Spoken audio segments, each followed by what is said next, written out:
El conferencista de hoy es Jonathan Gómez Zapata, profesor asociado de la Universidad Nacional de Colombia, sede de Bogotá, como nos acaba de decir. Con Jonathan nos conocemos hace mucho tiempo, ya también con la conexión de Nora, la profesora Nora Espinal, que creo que fue un poco el que introdujo a Jonathan en estas cosas de economía de la cultura, siendo ella una apasionada de ese tema, ¿no? Jonathan tiene un doctorado en España, en Sevilla, Jonathan. Valladolid. En Valladolid, tiene un doctorado en Valladolid en este tema de economía de la cultura. ¿Y qué más tengo para decir de él? Bueno, que organiza un poco ¿cómo es que se llama? La Asociación de Economía de la Cultura Latinoamericana, ¿no? ¿Cómo se llama, Jonathan? La La Red Red Iberoamericana de Economía de la Cultura. Red Iberoamericana de Economía de la Cultura, que bueno, que creo que tienen un evento ahora en noviembre, si mal no recuerdo, Así y los es. que estén interesados en el tema, bueno, quedan después en contacto con Jonathan para lo que necesiten. Ya les dije además, antes de que tú entrara, Jonathan, que tú vas a dictar un curso aquí en la maestría de gestión cultural, ¿verdad? Así que seguramente te tengamos por acá, por Uruguay, en algún momento. Y bueno, después hablamos de eso, porque yo he estado intentando hablar con Álvaro, pero no, me dijo, estoy liado más adelante, más adelante. Y bueno, está. Vamos a ver si esta semana o la que viene ya concretamos eso, Jonathan, ¿no? ¿Está? Perfecto, sí. Yo también estoy Eh, esperando de él un mensaje. Eso, yo también, yo también. Bueno, yo no veo el título de tu presentación, pero comenzás tú entonces, Jonathan, con eso. Gracias por estar aquí, ¿eh? Vale, muchas gracias a todos por su participación, también a Gabriel por haberme hecho esta invitación de compartir con ustedes este trabajo que está muy cercano pues a los temas de economía de la cultura y sobre todo también como con enfoque de turismo. El trabajo inicialmente lo hemos llamado un experimento de elección, valoración económica de los ecosistemas turísticos y de patrimonio cultural. En este trabajo voy a presentarles como tres metodologías. Voy a intentar integrar de pronto algunos resultados en base como a este tema principal de la valoración de los ecosistemas turísticos y pues sus aplicaciones o sus efectos que podríamos ver en el ámbito también de las políticas turísticas. Eh, Básicamente, entonces quiero como partir de unas conceptualizaciones o de unos antecedentes y es entender también el valor del patrimonio cultural.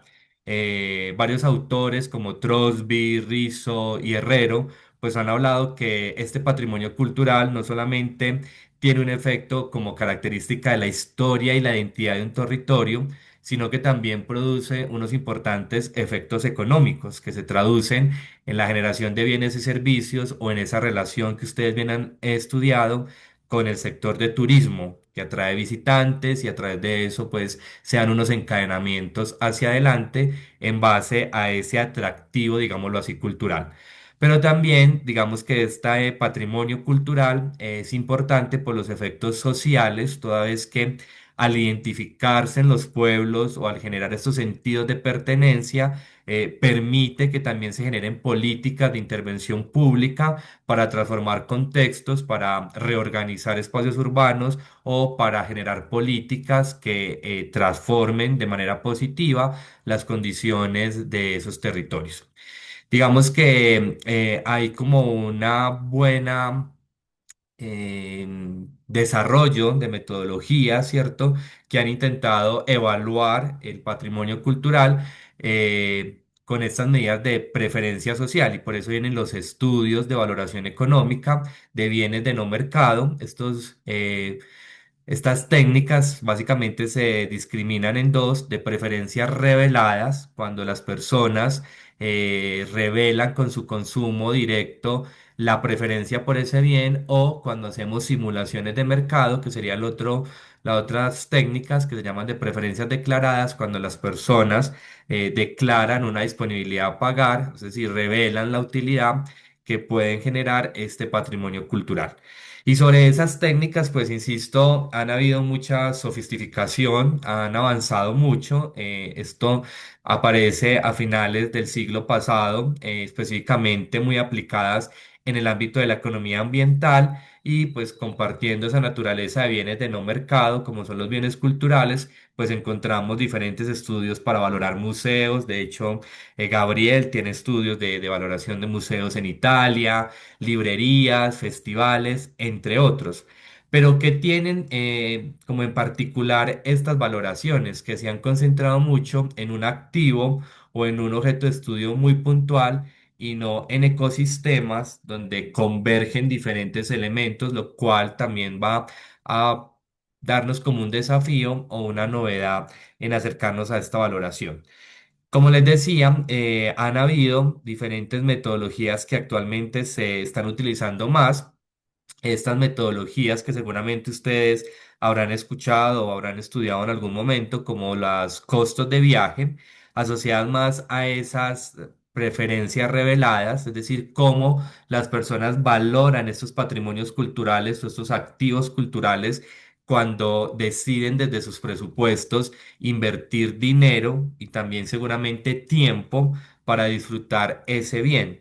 Entonces ahí a través de unas estimaciones, unas mediciones, podemos encontrar ese valor expresado en esa medida monetaria, pero también digamos que se ha proliferado un poco el uso de otra metodología que son los experimentos de elección sobre la categoría de las preferencias declaradas. Y digo que se ha proliferado porque no solamente se ha utilizado en el ámbito de la cultura, sino que también se ha utilizado mucho en el marketing, en estudios también de transporte, hoy mucho, por ejemplo, en el ámbito ambiental de energías, porque en contra como un poco adecuándose a las limitaciones de la valoración contingente, que solamente valora un cambio discreto en la calidad o en la cantidad del bien cultural. Los experimentos de elección lo que nos permite es descomponer ese bien en sus diferentes características y evaluar niveles de cambio, poder medir esos trade-off. Entonces ha sido muy útil, por ejemplo, cuando en marketing un producto pues se quiere evaluar cómo la gente percibe el color, la textura o, por ejemplo, los medios de transporte, cuáles contaminan menos. Y en este caso acá, pues estructuras de las acciones, por ejemplo, para proteger y garantizar la sostenibilidad de un paisaje cultural. Lo que les decía, si bien tenemos valoración de activos puntuales, ¿qué pasa o cómo podríamos evaluar cuando tenemos un ecosistema cultural? Y entonces aquí viene un poco con este estudio, nos hemos querido enfrentar a una combinación de estas metodologías para también validar la complementariedad o la robustez de estos resultados de valoración económica, teniendo en cuenta la importancia de esas preferencias. Y es importante entender cómo cuando nos referimos a un ecosistema, o a un paisaje cultural declarado Patrimonio de la Humanidad, que ya les contaré más adelante a cuál nos referimos, convergen elementos tangibles e intangibles del patrimonio. Tangibles como son lo que observamos en el paisaje, el componente natural, la infraestructura, pero también componentes intangibles de cómo se conserva, de los elementos como que se heredan allí como música, como elementos propios de técnicas para producción. Entonces esto hace que estos elementos tangibles e intangibles también se traduzcan en bienes públicos y bienes privados en un área geográfica mucho más amplia que nos va a determinar pues esa mirada, esa preferencia de los individuos. Con eso entonces el objetivo principal es evaluar un ecosistema cultural, específicamente el paisaje cultural cafetero de Colombia, que es declarado Patrimonio Inmaterial de la Humanidad por la UNESCO a través de la combinación de diferentes técnicas que nos permitan entonces encontrar estas medidas de valor para su sostenibilidad y conservación. Las técnicas que vamos a presentar o de las que les quisiera conversar es el Choice Experiment, los modelos de clase latentes y de correspondencia múltiple y un acercamiento a las metodologías de Taine-Spen. Yo no los estoy viendo, entonces si en algún momento alguien me quiere interrumpir o preguntar, por favor, siéntase en la libertad o si voy muy rápido o si alguna cosa, entonces me interrumpen, ¿les parece? Bueno, Listo, Sí, muchas perfecto, gracias. dale. Listo, perfecto. Un poco entonces, al hablarles del paisaje cultural cafetero, esta declaración, como les decía, fue otorgada por la UNESCO en el 2011 y estos paisajes culturales que son declarados Patrimonio de la Humanidad deben considerar unos elementos de identidad únicos y que de cierta manera hacen referencia a unas condiciones que son auténticas en comparación a lo que sucede en el mundo. Entonces, aquí como lo vemos, este es el mapa de Colombia. En la zona central del país se encuentra lo que quizás ustedes han escuchado como el eje cafetero. Digamos que es una configuración de unas unidades territoriales y dentro de esa configuración aparecen las zonas que se van a declarar Patrimonio de la Humanidad y se declaran por la innovación y por la adaptación humana que se hace de estas zonas. Allí viene la cordillera central de los Andes, y son zonas que son muy pendientes, pues son bastantes inclinadas, y sobre esas zonas se pudo hacer una manera de producción de café o de cultivos de café. Pero junto con esa producción de café se establecieron cuestiones como las edificaciones, a las casas, las haciendas, pues, de cafeteras, todo un modelo de sofisticación de cómo se recolectaba el café en estas zonas montañosas, pendientes, la temperatura. Entonces también se adaptó la manera como viste las personas allí o cómo se utilizaban herramientas. Por ejemplo, ustedes habrán visto el logotipo de Juan Valdés, que es un campesino colombiano que lleva una mula, o sea, una bestia o un, pues sí, como lo dicen en Uruguay, Gabriel, no sé, a las mulas. Burro. Un burro, eso, algo así, que pues Sí, burrito. lleva acostados los bultos de café, los costales de café, y eso pues hace parte de un elemento de identidad que se da en esta zona. Por supuesto, al ser una zona declarada Patrimonio de la Humanidad, se deben implementar unos planes de conservación y de sostenibilidad, pero también esta declaración de Patrimonio de la Humanidad implica que hay un flujo de visitas constante en estas zonas, personas que quieren ir a conocer cómo es la producción de café, a contemplar estos paisajes, y esos visitantes pueden ser nacionales o pueden ser extranjeros, pueden pernoctar o no pernoctar en la zona, y este se configura pues como en una de las terceros sitios de atracción cultural o de atracción de visitas de turistas en el país. Aquí lo que también queremos reconocer es que lo que les decía, no estamos valorando un activo que se encuentra fijo, sino en esta zona que ven aquí en este círculo, todos estos que están en rojo son como unidades territoriales que tienen esta producción de café, que tienen esta manifestación y que son las que son declaradas Patrimonio de la Humanidad. Para hacer este ejercicio, lo que nos encontramos cuando queremos hacer una valoración por preferencias declaradas, pues nos implica levantar información primaria, ¿cierto? No existen estudios o no podríamos aplicar estas técnicas, sería más una transferencia de beneficios. Entonces, lo que propusimos fue aplicar una encuesta en diferentes sitios, o sea, en 15 sitios específicos de toda esta área amplia de paisaje cultural cafetero en dos momentos del tiempo. Estas encuestas se aplicaron en el 2023 y la primera tanda de encuestas se hace justo en la semana de receso por Semana Santa, donde había un alto flujo de visitas, y luego en una semana de septiembre, a mediados de septiembre, en un fin de semana, donde no había ninguna fiesta, como una temporada más baja, también evitando problemas de estacionalidad y poder comparar esas preferencias. La encuesta que aplicamos es una encuesta personal, cara a cara, en la cual se preguntaban por cuatro aspectos importantes o estaba configurada. Primero, la contextualización y el conocimiento del paisaje cultural cafetero. Luego, el ejercicio de valoración económica a través de los experimentos de elección. Luego, el tercer bloque tenía que ver con cuestiones sobre la satisfacción y la inversión en el paisaje cultural cafetero. y por supuesto algunas preguntas de la caracterización socioeconómica para poder tener unas conclusiones más robustas por tipo de encuestado. Esta información entonces nos permite construir una base de datos de panel. Ya les voy a contar por qué, aunque sea pues tomados en un momento específico del tiempo. Y usualmente para este tipo de ejercicios pues nos utilizamos software como Stata RStudio para poder encontrar las estimaciones de valor. En la tabla que ven ustedes a su derecha encontrarán las características socioeconómicas de la muestra, el número de visitantes, fueron 588 encuestas.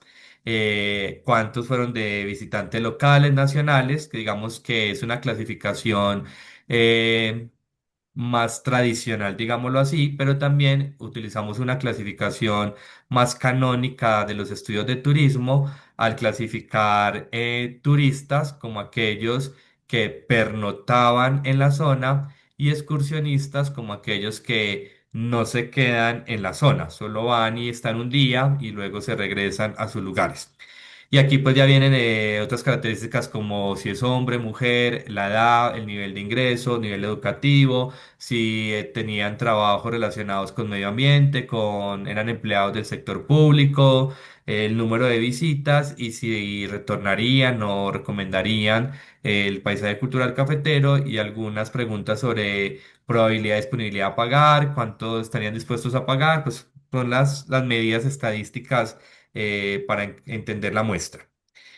Es importante también acá entender cuál era como la motivación por las que las personas también van a esta zona. Y entonces vemos que hay una gran porcentaje que van a disfrutar del atractivo turístico y cultural que les proponen.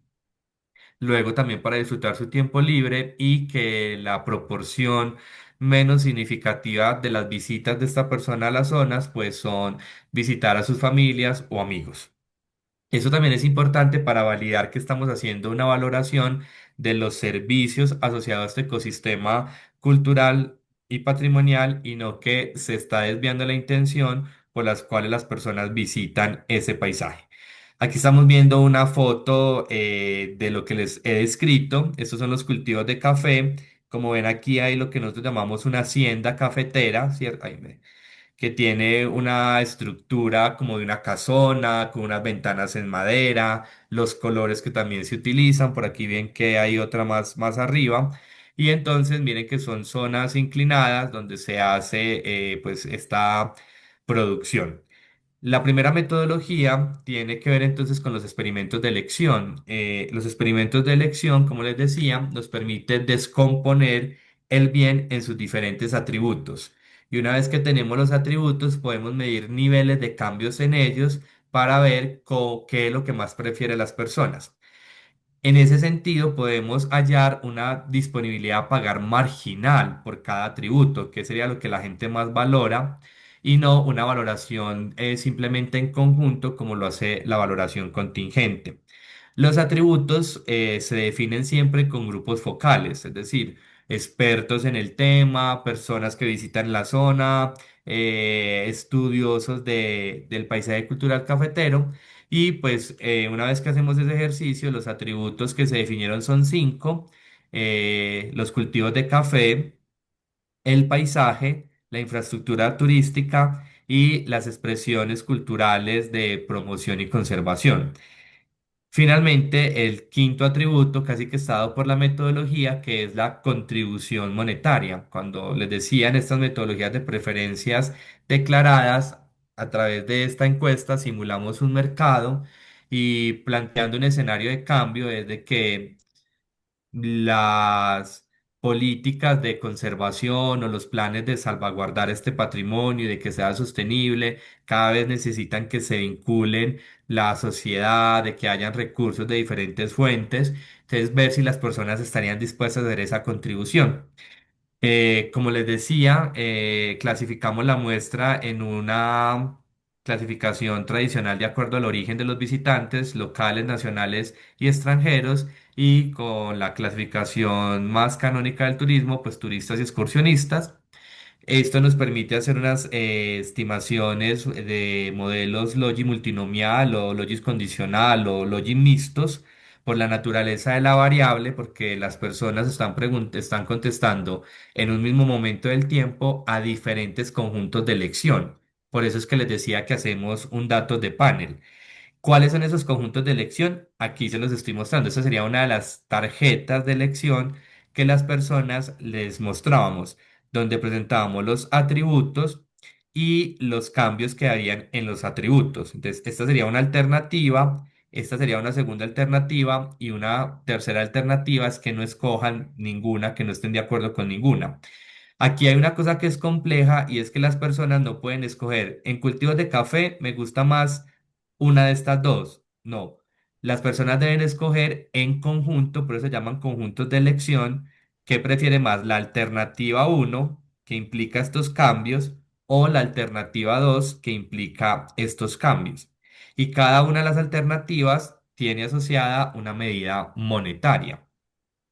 Entonces, les presentábamos esta tarjeta, luego otra, ellos se enfrentaron como a cuatro decisiones para poder escoger cuáles son como las alternativas de cambio. En esas alternativas de cambio, pues uno también puede plantear cuestiones en estos niveles que sean de mejora o de pérdida, como sucede con la valoración contingente. Entonces, vamos a ver que en el paisaje, nosotros les decíamos, en Colombia hay en estos momentos una gran aumento de proyectos de infraestructura residenciales. Entonces, por ejemplo, uno de los niveles eran si ellos estaban dispuestos a que se perdiera paisaje cultural cafetero para construir edificios residenciales. O si usted pudiera no tener que ir a la zona de paisaje cultural cafetero, llegar a Bogotá y en una sala 3D, pues que le muestren cómo es el paisaje cultural cafetero. Como que uno puede ahí jugar con elementos de mejora o de cambio para ver cómo se comportan las preferencias de las personas. Aquí está como toda la formulación económica de este método, que es simplemente encontrar ese trade-off. ¿Qué prefiero yo? No sé, mi camisa amarilla de algodón o me gusta más una camisa roja de seda. Y entonces ahí vemos cómo hay cambios en la utilidad y esto está pues como soportado para poder hallar esa cifra de disponibilidad a pagar a través de esta técnica econométrica.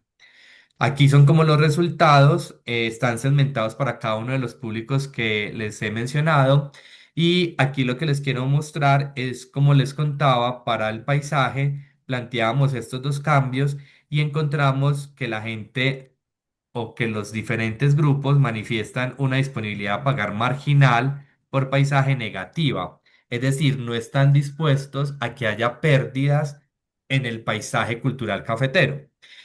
En cambio, por los otros atributos manifiestan una disponibilidad a pagar marginal positiva con algunas intensidades, ya vamos a ver en cuáles atributos. Por ejemplo, el café, que se mantengan los cultivos de café, que la tradición de cómo se produce el café, de cómo se cultiva, es lo más valorado por las personas que visitan la zona. Seguido luego de elementos como de que se implementen más conservación a las tradiciones, pero también que hayan expresiones de adecuadas de infraestructura turística, que es lo que estamos viendo acá. Y por supuesto, cuando podemos hacer la comparación entre estos tipos de públicos, podemos definir políticas, podemos incidir en acciones para mejorar y para que haya una satisfacción mayor. Con esta disponibilidad a pagar marginal, es decir, para cada uno de los atributos, también podemos hallar la disponibilidad a pagar media. Y aquí encontramos entonces quiénes son los que manifiestan una mayor disponibilidad a pagar para conservar este paisaje cultural cafetero. Pues encontramos que los locales y los nacionales tienen mayor sentido de pago, probablemente porque se identifican, porque están en sus territorios, pero muy leve, digamos, a los extranjeros que también manifiestan una disponibilidad a pagar positiva. O sea, los locales y los nacionales cerca de $40, mientras que los extranjeros cerca a $32. Pero aquí también viene una cuestión muy interesante. En esa otra clasificación de turistas y excursionistas, vemos que aunque las cifras son muy cercanas, los turistas tienen una mayor disponibilidad a pagar. Quiere decir, aquellos que se quedan, que pernotan en el paisaje cultural cafetero, quizás despiertan más sensibilidad o disfrutan más los servicios y por tanto declaran una disponibilidad a pagar mayor que aquellos que van un día y pues no pernotan en la zona.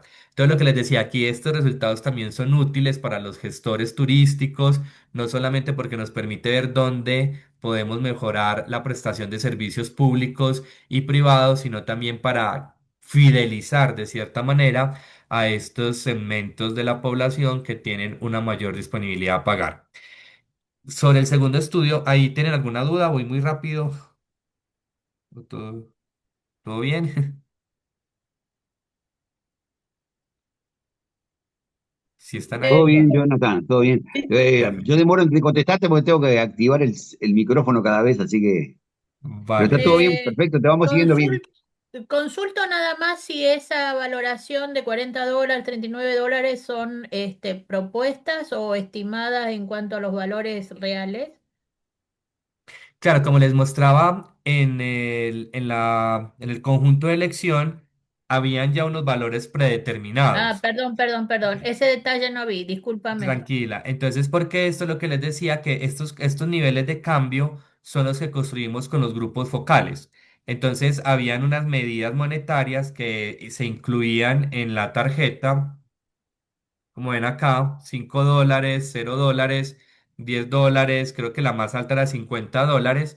Y a través de eso, de las respuestas que los iban dando las personas, podemos hacer estas estimaciones econométricas que nos llevan entonces a estos valores que son para cada tributo, pero también a este valor de disponibilidad a pagar media, ¿cierto? Y eso sería, esta disponibilidad a pagar media se planteó una contribución una vez al año, no una vez por toda la vida, que también hay unos estudios que lo plantean así, y probablemente el valor sea mayor, sino que nosotros le planteamos a, si usted tuviera que pagar una vez al año, ¿cuál sería su valor? Y ahí también usted me hace recordar que uno podría también tomar estas cifras en algunos sitios.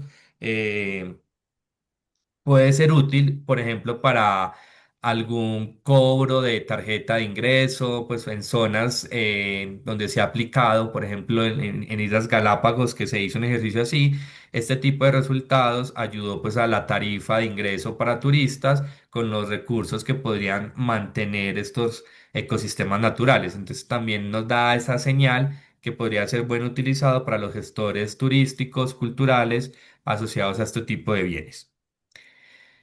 El segundo ejercicio, digamos, ya teníamos entonces estas valoraciones. Aquí están viendo un poco lo que les planteaba en cuanto a cómo se visten las personas que cultivan este café. Aquí están viendo una planta de café, la recolección que todavía es artesanal. Entonces ya lo que queríamos encontrar, ya sabíamos estas valoraciones, ya sabíamos cuando hacíamos el segmento por estos grupos de visitantes locales, nacionales o extranjeros, o por esa definición de turistas y excursionistas. Y ahora queríamos plantear era cómo se agrupaban a través de clases latentes, pues toda la muestra. Si había de pronto cómo generar públicos que tenían, cómo generar un clúster, digamos ahí, y por eso aplicamos las metodologías de clases latentes y análisis de correspondencia múltiples, que lo que nos hace básicamente es identificar grupos que internamente son homogéneos, pero que son heterogéneos con otro grupo. Y eso también como para encontrar bien la fidelización o para también testear si esos grupos de mayor incidencia en conservar el patrimonio cultural, en este caso el paisaje cultural cafetero, también son los que tienen más disponibilidad a pagar. Esa era como nuestra hipótesis. Si alguien está más propenso o quiere involucrarse más en esta conservación, entonces debería tener una mayor disposición a pagar. Aquí está un poco como la definición de ambas metodologías. Y cuando aplicamos, encontramos que existen tres grupos muy diferenciables, fue lo que nos dio como resultados, tres clases latentes. Y esas clases latentes, aquí las estamos distribuyendo en sus características. Digamos que unas son las menos propensos a participar, unos son como los medios propensos y la otra de las que están muy propensos a participar. Y aquí vemos como la distribución que se dan con esos grupos. Estos son análisis pues como estadísticos aplicando estas metodologías para poder encontrar la correspondencia múltiple de esos, y es correspondencia múltiple es porque en cada grupo tengo varios individuos, entonces hago como el testeo para ver si están bien clasificados y hacer pues como el indicador de propensión. Como les decía, nos resultan tres clases de visitantes. Los que están muy propensos a participar, a involucrarse en conservar y en aportar a la sostenibilidad del patrimonio cultural de este paisaje, que son personas que tienen principalmente más nivel de ingresos, una percepción muy positiva y muy satisfecho de los servicios que disfrutaron en su visita, que ya han visitado la zona o que tienen un consumo cultural previo y que residen cerca o en la zona. Los que tienen eh, son más moderados, una probabilidad más moderada, son aquellos que tienen ingresos medios o medios bajos, con menos niveles de satisfacción con los servicios que se proveen en el paisaje cultural cafetero, pero con un consumo cultural constante. Y las personas que tienen menos probabilidad de involucrarse en el cuidado, en la conservación del paisaje cultural cafetero, son personas con bajo nivel de ingresos, muy insatisfechas con los servicios turísticos o con la infraestructura que tiene la zona, con menos intensidad de visitas, han visitado menos. Y también aquí llama la atención, esos que están menos propensos son los turistas internacionales, los extranjeros.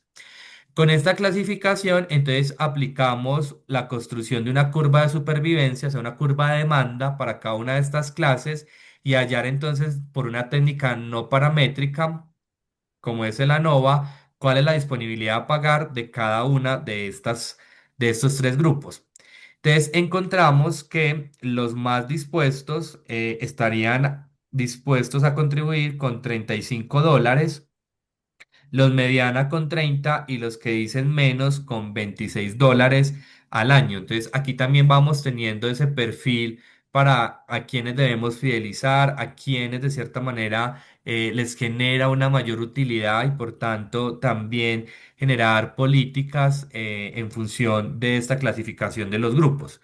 Y esto también nos daba como una prueba de robustez al primer estudio sobre esa clasificación y sobre esa probabilidad de pago que ya experimentaban. Miren que los valores son relativamente cercanos, allá teníamos medias de 40, aquí son un poquito más bajas, pero pues digamos están sobre un intervalo de 40 a $30.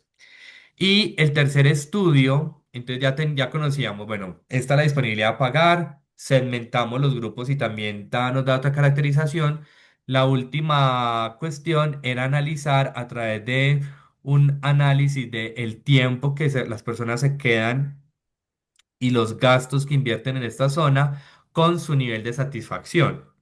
Nosotros les preguntamos cuál había sido su nivel de satisfacción en la visita con una escala de Likert y además por cada uno de los servicios que consumió y que estuvo ahí.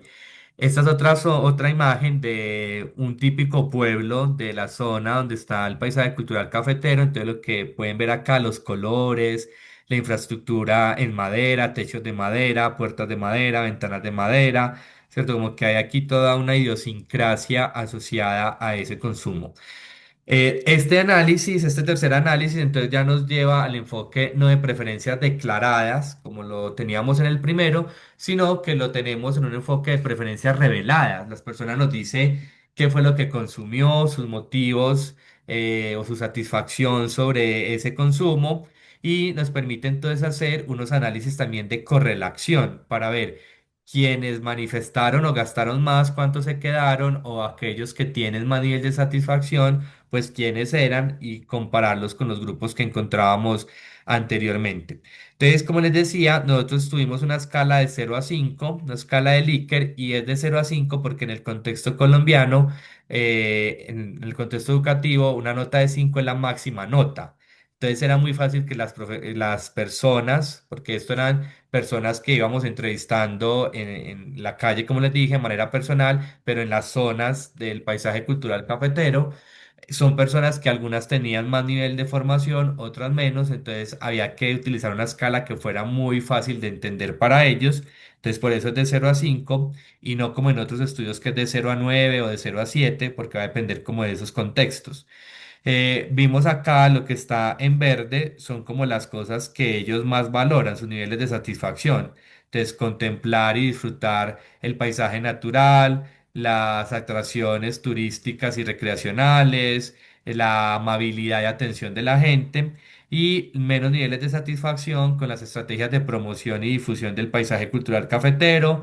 Oficinas para atender a visitantes y a turistas no estaban satisfechos y la presencia o asociación del gobierno con los empresarios o con las proveedores de servicios turísticos en la zona. Eran los que tenían menos nivel de satisfacción. Con esto, entonces pudimos hacer unas análisis de probabilidad donde encontramos que las personas más dispuestas a pagar estaban más o menos en aquellas que declararon que se quedaban entre 4 a 10 días, es decir, como entre una semana y media.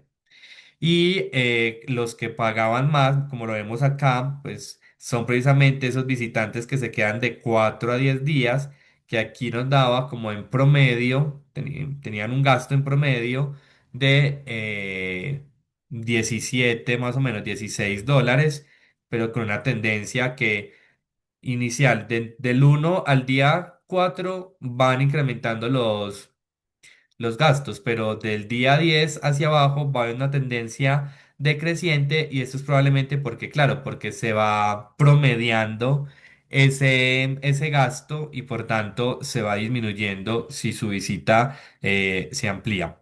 Aquí lo que estamos viendo son los análisis de cómo se comporta entonces ese gasto promedio con el gasto total versus la línea morada que es la satisfacción.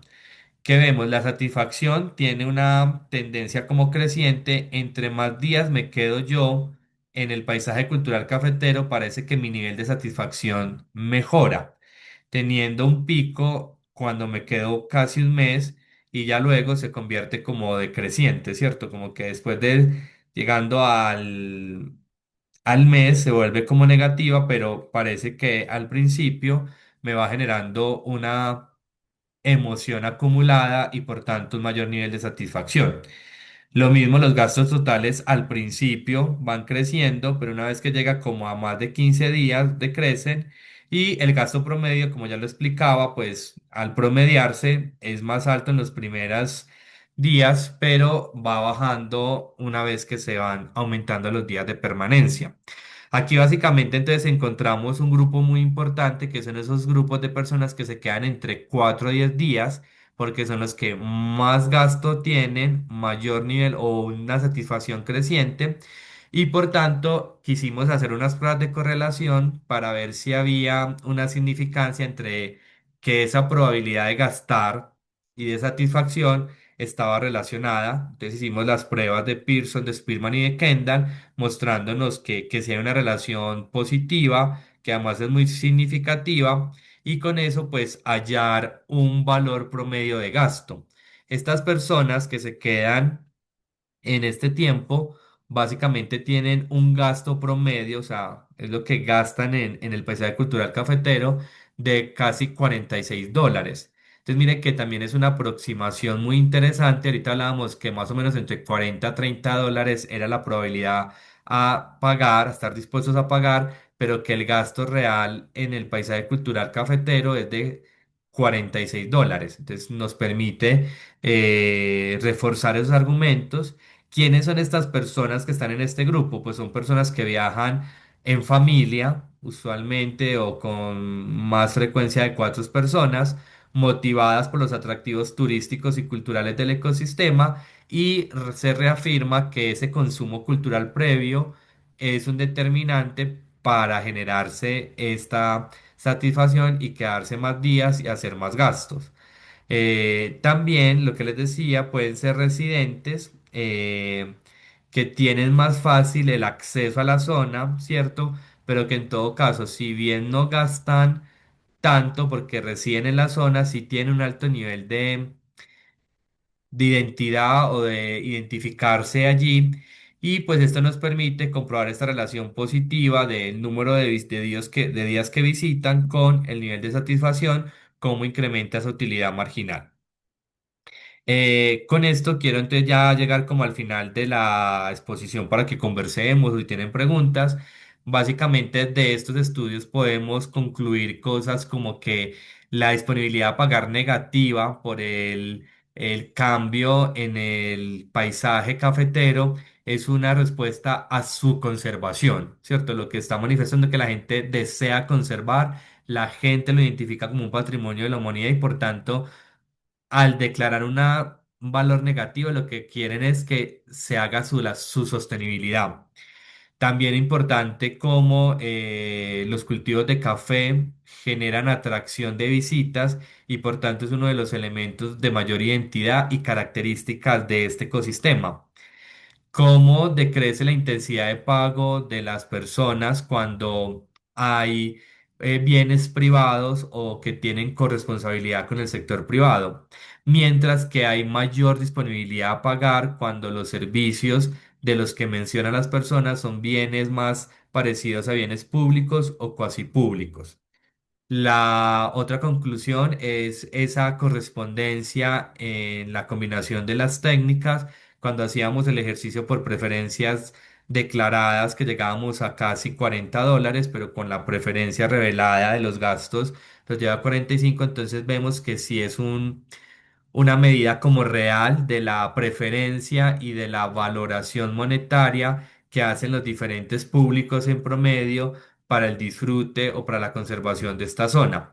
Y por supuesto, estos elementos de cambio nos pueden llevar a políticas para los administradores públicos, los administradores culturales y turísticos, de manejar estas actividades, estos servicios con mayor corresponsabilidad empresarial o también con nuevas miradas de la gestión pública, como son las estrategias de coparticipación o gobernanza participativa. Esos niveles de disponibilidad a pagar media y marginal, insisto, nos permiten identificar los elementos de mayor atención, entonces como dónde deben ir los programas culturales, dónde deben enfocarse las estrategias culturales. Aquí ustedes están viendo a la derecha algunas imágenes, todas las imágenes que son pues tomadas en nuestra visita al paisaje cultural cafetero. Luego también la complementariedad de las técnicas, ¿cierto? El experimento de elección, las clases latentes y el Time Spend, pues nos permiten cumplir nuestro objetivo, mostrándonos resultados consistentes, complementarios y si se quiere decir robustos y balanceados, encontrando diferenciación de grupos para programas de fidelización o para estrategias de involucrar a la comunidad en este ejercicio.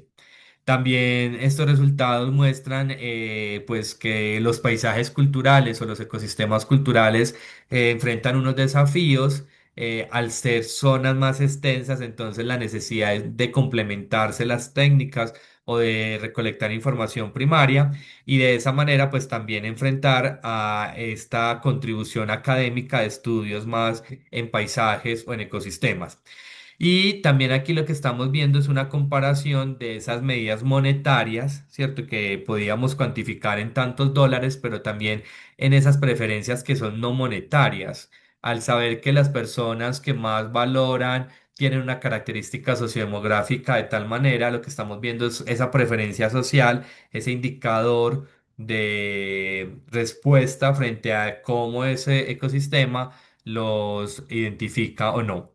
Y esta exposición, ya terminando, pues se basa en estas tres publicaciones que les dejamos acá, una que está en el Journal de Turismo Sostenible, otra que está, pues salió el año pasado, una que también salió el año pasado, finales, en la revista Cuadernos de Economía, y último, en un capítulo del libro que salió este año, donde se recogen pues como los resultados más discriminados y detallados, pues ustedes quieren ir a verlos. Con esto agradecerles por la atención y quedo enteramente dispuesto a sus preguntas, comentarios frente a este estudio. Gracias, Jonathan. Muy buena la presentación. La verdad que muy ilustrativo, el eje cafetero. Bueno, abrimos entonces a quienes quieran, este, quienes tengan preguntas,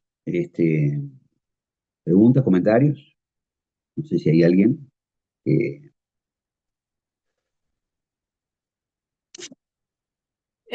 Yo quisiera preguntar, estimado colega, me interesa el marco teórico desde el punto de vista elegido para este tipo de análisis, si es posible.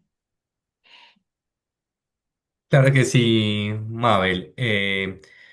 El marco teórico está fundamentado en los ejercicios de valoración del patrimonio cultural. Por eso, al principio citaba a Trosby, a Hilde Rizo, a Luis César Herrero, entendiendo que el patrimonio cultural es un stock, digamos, de capital que tienen los territorios.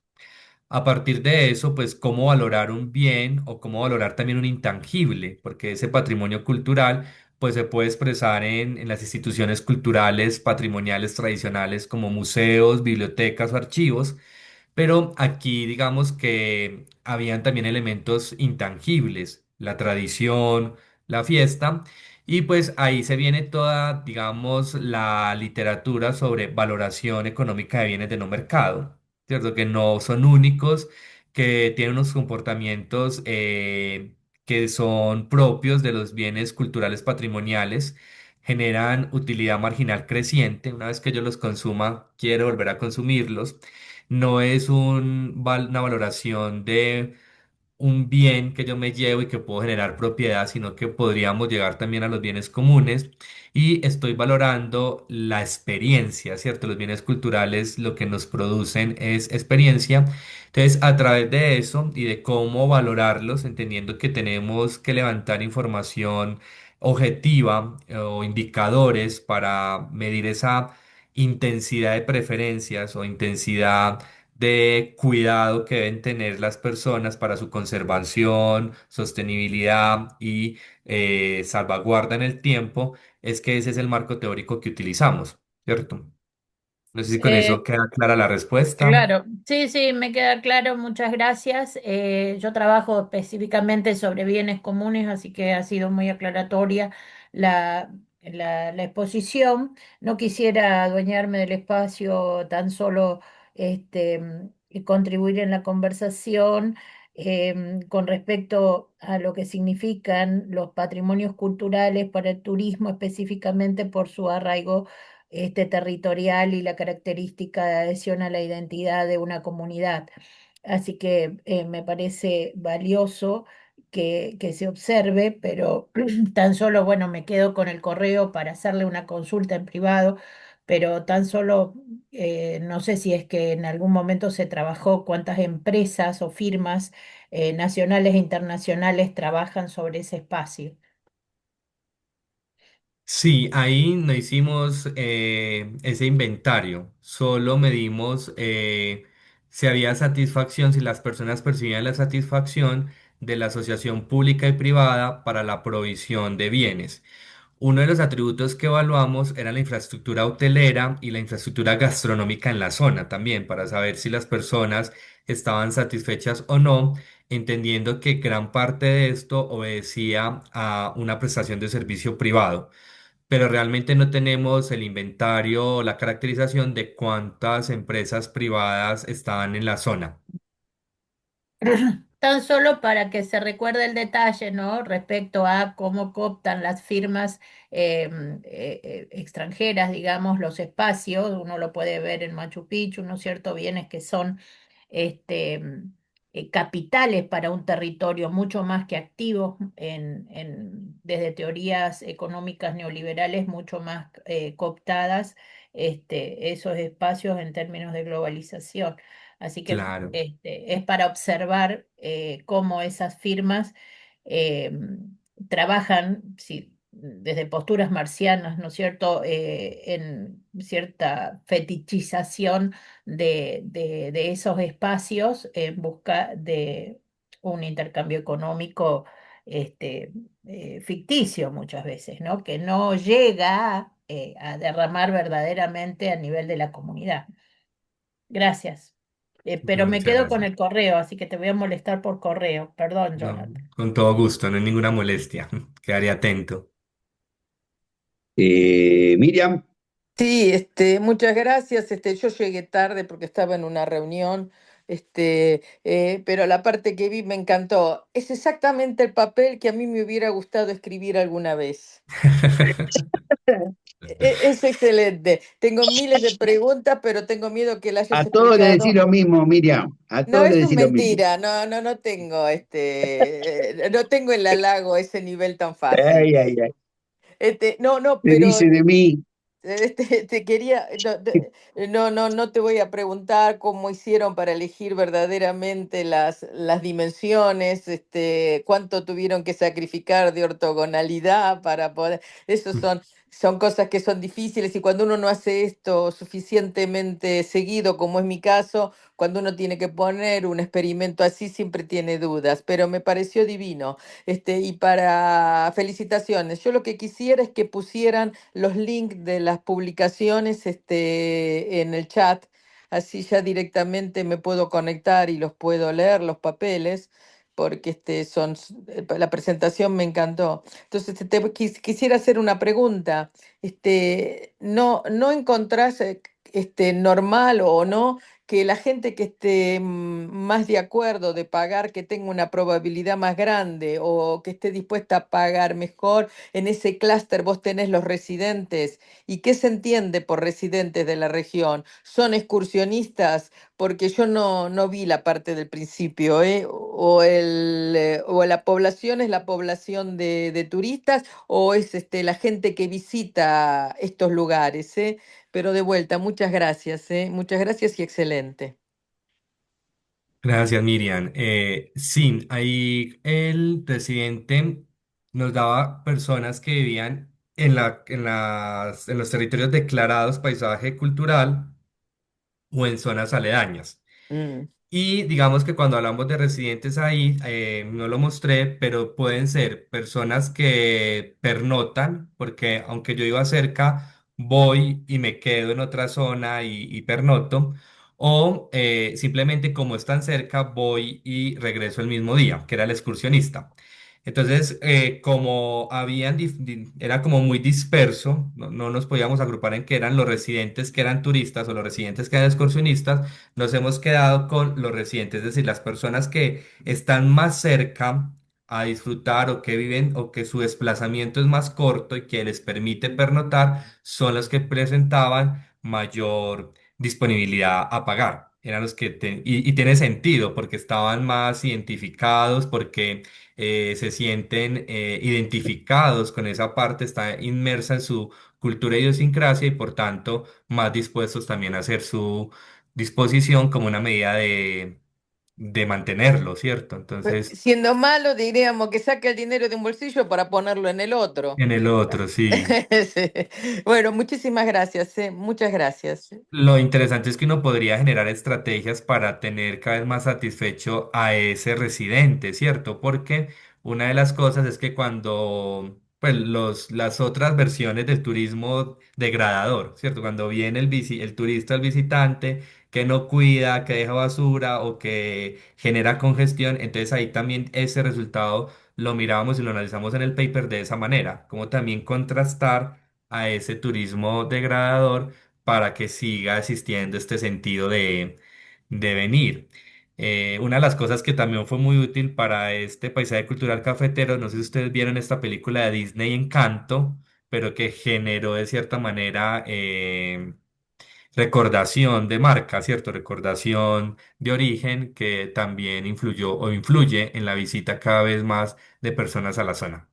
Ah, muy bien. Yo lo que quiero agregar, y con esto termino, es que nosotros hemos hecho un gran estudio en el año, sí, antes del COVID, acá todo el arco alrededor del lago, mal llamado lago de Ginebra, y Ujú. cuando preguntamos cuáles son las cosas donde la gente estaba menos satisfecho, eran también los oficios de turismo.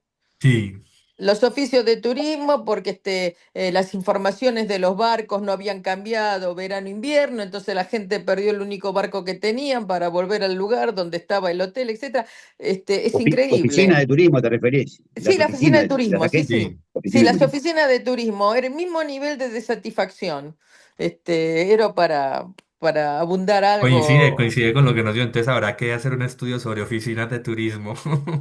Sí, sí, sí, sí, en realidad es así. Bueno, muchísimas gracias. Gracias a usted, muy bien. Victoria, Bueno, muchas gracias. Y la verdad que me quedé, me gustó mucho. Llegué un poquito tarde también, estaba en una reunión y, y me gustó mucho el trabajo. te Acá, escuchamos mal, ¿eh? ¿me escuchan mal? Ahí sí Ahora sí, mejor. Ay, ahora es mejor. mejor. A ver si levanto un poco el volumen acá. No sé. Bueno, nada, que me gustó mucho el trabajo, que disculpa que también llegué un poquito tarde y no vi el inicio. Quería preguntarte, tengo muchas preguntas, porque me parece que está bueno empezar a trabajar estos temas acá en Uruguay. Hay algunas dificultades con el tema de la encuesta, ¿no? El costo de las encuestas y eso, ¿no? Pero yo te hago una pregunta porque capaz que me perdí la explicación metodológica o si hay alguna razón, este, por algún criterio. Me quedó la duda de por qué usaba o con qué criterio agrupabas en esas tarjetas, cuatro o cinco eran como que tenían que elegir todos juntos. ¿Cuál es la ventaja de que haya esas agrupaciones? ¿Por qué no se elegía cada ítem como que ellos podían, no sé, evaluar individualmente cada ítem? Si tiene alguna ventaja, porque no me doy cuenta de cuál es el beneficio de hacer una agrupación. Muy bien, Victoria, muchas gracias. Sí, es una cuestión metodológica. Nosotros lo que tenemos es primero la definición de los atributos, con un grupo focal que se validen que esos sí sean como los atributos más principales, y luego se construyen los niveles de cambio. Entonces piensa, cada atributo puede tener mínimo dos, tres, cuatro cambios, y si hacemos una combinatoria, a nosotros nos daban como 20.000 conjuntos. Preguntar por 20.000 conjuntos es una cuestión improcedente, pues no hubiéramos terminado. Entonces existen, que creo que lo era lo que trataba de decir ahorita Miriam, una de las cosas que nos genera o que existen es modelos de diseño experimental. Entonces tú en el modelo experimental de esas 20.000 combinatorias, tú le dices, por favor, genérame los 15 conjuntos más representativos. El problema es que hay sesgos de ortogonalidad, claro, porque de 20.000, o sea, mira la dimensión de 20.000, quédame en 15, pero bueno, digamos que es una técnica estadística validada que nos pide, y es ahí donde nos quedamos con 8 o 16 conjuntos, y por eso yo les contaba que cada persona tenía que contestar 4 veces, ¿cierto? Entonces, eso es una cuestión metodológica. Y lo otro es de que no se pregunta uno a uno, o sea, si yo hago los cambios solamente para café, yo ahí no estaría en una técnica de experimentos de elección, porque lo que hace el experimento de elección precisamente es evaluar el conjunto donde están todas las decisiones. Es como cuando uno va a comprarse una prenda de vestir y dice, sí me gusta, pero qué bueno que tuviera este botón, pero no, es como la opción que hay, y eso está fundamentado en la teoría de la utilidad aleatoria, porque permite que los individuos declaren su trade-off.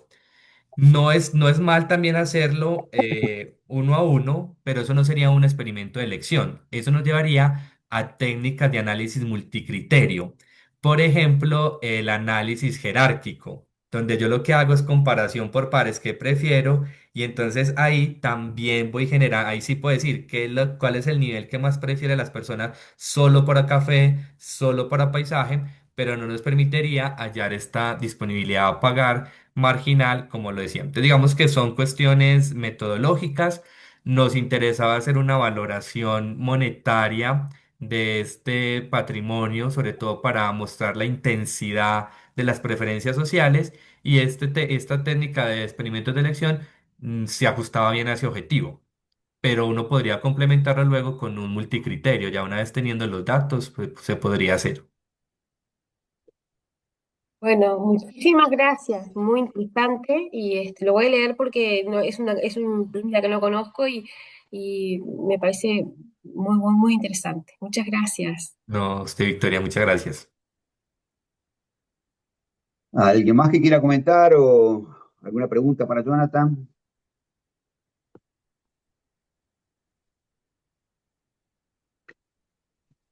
Mm, Bueno, bueno, Jonathan, muchas gracias por la presentación que estuvo, viste que generó interés. Y, Qué bueno. yo lo único que te quería preguntar es, ¿hiciste algo más con estos datos o solamente este trabajo? No, con los tres trabajos que les mostré, ahí están. Por ahora están hasta ahí Son los tres explotados. trabajos son con los mismos datos. Los tres son con los mismos datos. Sí, los tres son con los mismos Ah, datos, sí. perfecto, perfecto. Bueno, muchas gracias entonces, Jonathan. Nos estaremos viendo en breve, espero. Perdóname, es que pueden poner los links, por favor, ¿podés Ya, poner los links ya en los el chat? puso, me parece, ¿eh? Ya Ah, los yo no Yo puso, los los puse en Jonathan. veo. el chat o te lo envío, Gabriel, al correo y te los Sí, compartes como quieras, también pero a si la están, red. están en el chat, Miriam. Mirá el A chat ver, de Zoom. ya estoy vieja, no los encuentro. Bueno, perdonen, ¿eh? Si no, yo te los mando. Jonathan me los manda y te Mándamelos, los por mando. favor. Sí, mándamelos. Dale, Gracias. Disculpen, ¿eh?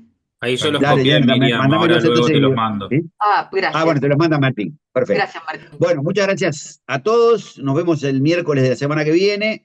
Y nada, aprovechen el lindo día de hoy. Chao, chao. Hasta luego.